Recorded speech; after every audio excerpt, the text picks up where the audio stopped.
कंस को इस बात का ज्यादा दुख हो रहा है। पूतना तो मारी गई, पर जो कार्य पूतना को सौंपा था वो कार्य भी अधूरा ही छूट गया, वो कार्य भी पूरा नहीं हुआ। इसलिए पूतना के अधूरे कार्य को पूरा करने के लिए अब कंस ने पूतना के ही भाई तृणाव्रत को चुना। हे तृणाव्रत, अब तुम गोकुल जाओ और पूतना के अधूरे कार्य को पूरा करके लौटो। तो शुकदेव स्वामी जी सुनाने लगे। अब तृणाव्रत गोकुल की ओर चल पड़े। जब तृणाव्रत गोकुल की ओर बढ़ने लगे तो ये तृणाव्रत एक पवन के बगुले का रूप बना करके बढ़े थे और सोचा था कि मैं अपने साथ कन्हैया को समाप्त कर दूंगा। प्रिय वृंदावन बिहारी लाल की थोड़ा जोर से जयकारा, जोर से बोले जय जय श्री राधे।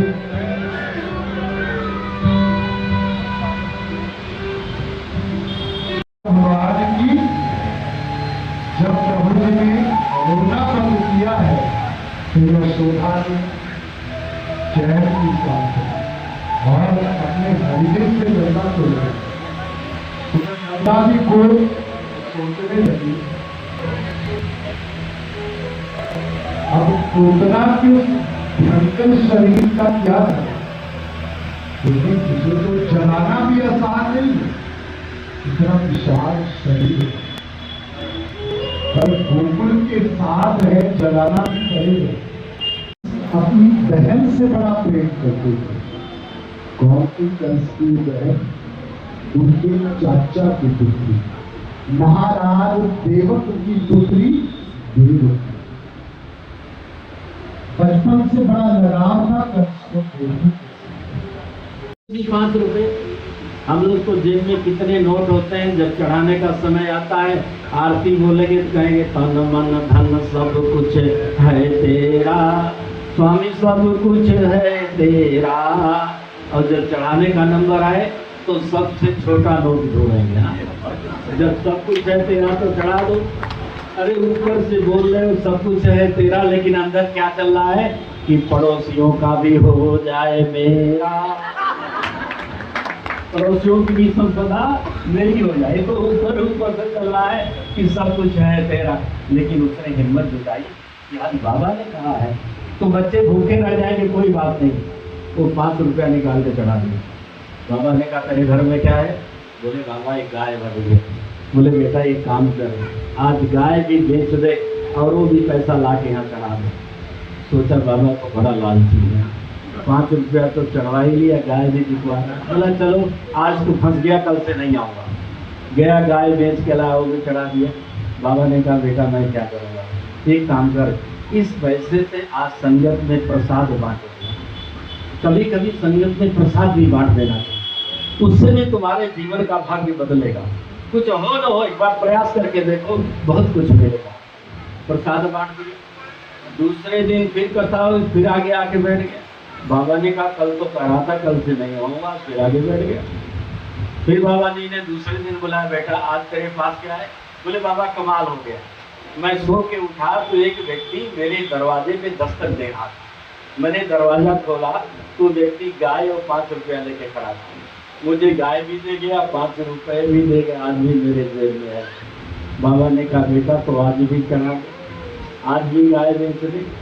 7 दिन कथा हुई, 7 दिन तक बाबा उसकी गाय बिकवाता रहा, उसका 5 रुपया भागवत पे चढ़वाता रहा। 7 दिन बीत गए। 7 दिन के बाद जब बाबा सोने गए तो भगवान प्रकट हुए, वो परमात्मा प्रकट हुआ, वो भाग्य विधाता प्रकट हुआ। भगवान ने कहा बाबा मैं तेरे से बड़ा दुखी हूँ। बोले क्या होगा, मेरी साधुता में कोई कमी आ गई? बोले नहीं, तेरी साधुता में कोई कमी नहीं, तेरी साधना में कोई कमी नहीं, लेकिन तू जो 5 रुपया गाय बिकवा के रोज प्रसाद बंटवा रहा है, उसके भाग्य को मैंने लिखा है। दुनिया सो रही होती है और मैं उसके दरवाजे पे 5 रुपया गाय लेके खड़ा रहता हूँ, क्योंकि लिखा मैंने तो पूरा भी मैंने करना है, उसमें कमी तो हो नहीं सकती, वो तो मेरी कलम चली है।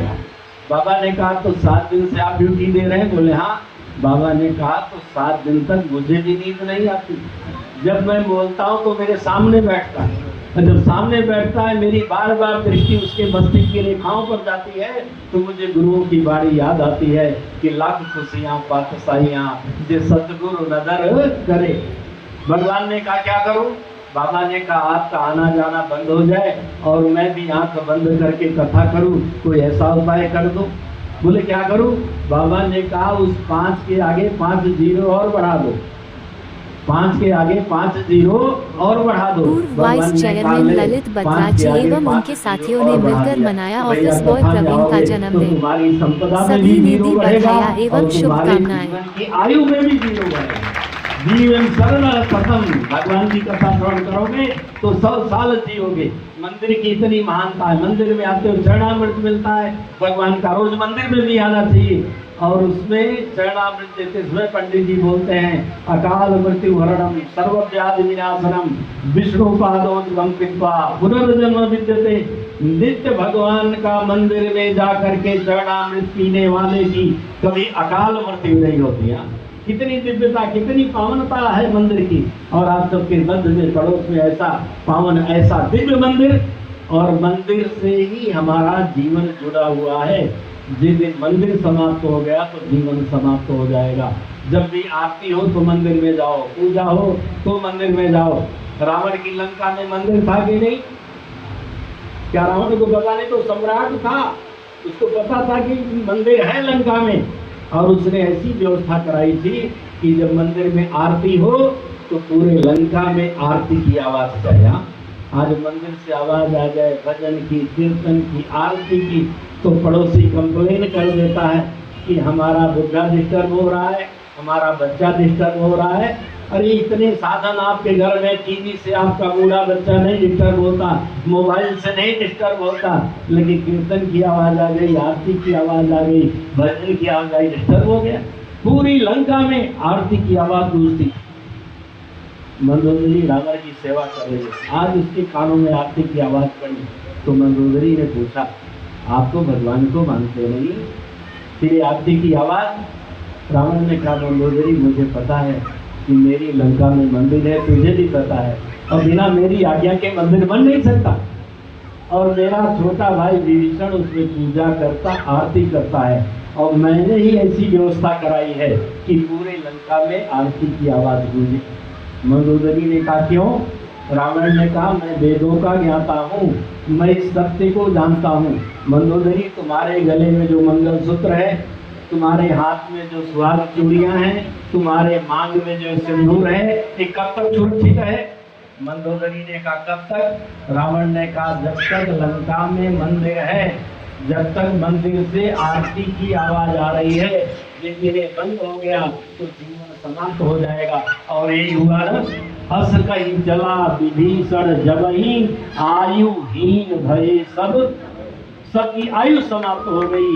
रावण जबहि विभीषण त्यागा, भयो विभव बिनु तबहि अभागा। ये कथा जरूरी है, मंदिर जरूरी है, भगवत नाम जरूरी है।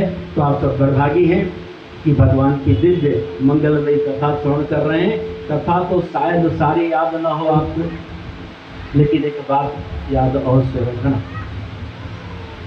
सुखदेव स्वामी को परीक्षित ने पूरी भागवत सुना दी, और भागवत सुनाते वक्त बार बार कहते थे परीक्षित ध्यान से सुनना, परीक्षित ध्यान से सुनना। और जब भागवत समाप्त हो गई तब सुखदेव स्वामी ने कहा परीक्षित सब कुछ भूल जाना। बोले गुरुदेव बार बार आप कह रहे थे ध्यान से सुनना, स्मरण रखना, और अब आप कह रहे सब कुछ भूल जाना। बोले हाँ परीक्षित, क्योंकि जो मैंने कथा कही है देवताओं की भी कथा है, असुरों की भी कथा है, वाणी विलास भी है, सब कुछ है।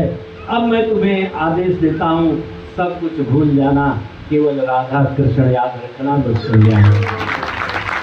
राधा कृष्ण को मत बोलना, कृष्ण प्राणमयी राधा, राधा प्राणमयो हरि, जीवने निधने नित्यम राधा कृष्ण गतिर नमाम।